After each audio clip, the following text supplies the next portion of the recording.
In any successful software project, during the design phase of the project, you will see senior developers, tech lead, architects spend good amount of time in ensuring that the software application that is built is modular, usable, maintainable, and meets the required performance benchmark. Design principle and software best practices plays an important role at this stage. But in reality, you see lots of projects where developers don't spend much time in design.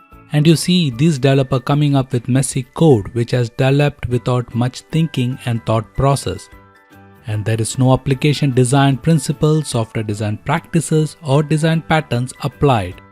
If you ask the developer why your application or why your code is messed up, typically you get an answer that they are in tight project schedule and they don't have time. You see developer race with project deadlines, they just do code and code fast. My advice is whenever you have that deadline demon tapping on your shoulder and you think just by coding fast you are meeting that deadline and you are going fast, but that's not the case. In reality you are not. You think and feel like going fast. Why? Because under stress, under deadline, your energy level rises, you feel you are doing faster work. No, you are not going faster. You are going slower, and not only you are going slower, you are also going to make all the team members slower who are going to ultimately maintain your code, including you.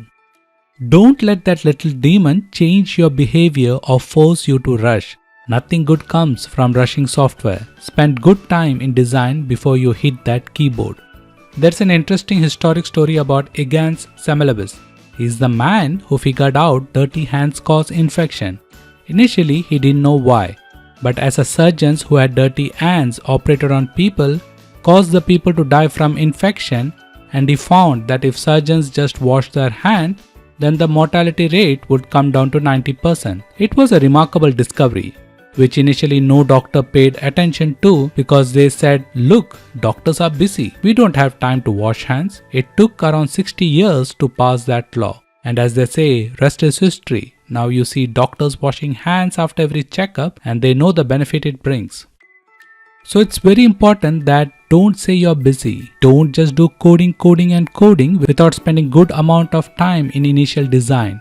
Develop software application which is future-proof, maintainable and manageable. And design principles like Solid Principle help you with that.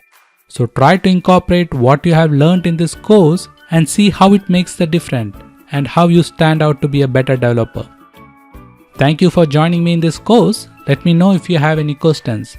Play around with the code examples and my all the very best to you. God bless.